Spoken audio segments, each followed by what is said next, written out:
This is a verified complaint. A copy is right now on its way to the House of Representatives.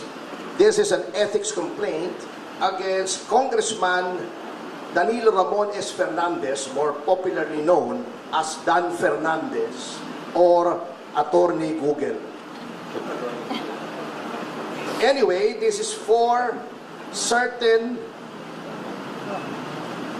conduct unbecoming of a member of parliament, unparliamentary conduct, which were committed during the hearings of the Quadcom. I will just give you the general details anyway. I will be leaving this copy for you, and those who wish for soft copies, I will viber to you later immediately a soft copy. If you recall, noon pong nililitis o dinidinig yung tungkol sa mga pogo, kinatawan ko po roon. Nirepresent ko si Miss Catherine Cassandra Leong. At lahat naman po tayo saksi sa ginawang paglabag sa mga karapatan ni Miss Cassie Leong. Specifically, not only the deprivation of the right to counsel, but physically, this was unprecedented in legislative history in this country.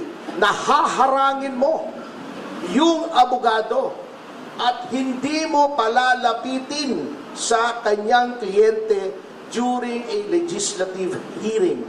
Sapagkat ang karapatan na magkaroon ng abogado upang makipagsangguni ang isang testigo sa legislative hearing ay ginagarantiya ng walang iba kundi ng ating saligang batas. Number 2, pagwawarning sa abogado na huwag bigyan ng payo ang kanyang kliyente. Saang planeta po acceptable ang ganoong behavior? Nasasabihin mo, Attorney Topacio, do not approach your clients, otherwise you will be cited in contempt. How is that even possible? Number 3, yung hindi po pagbigay ng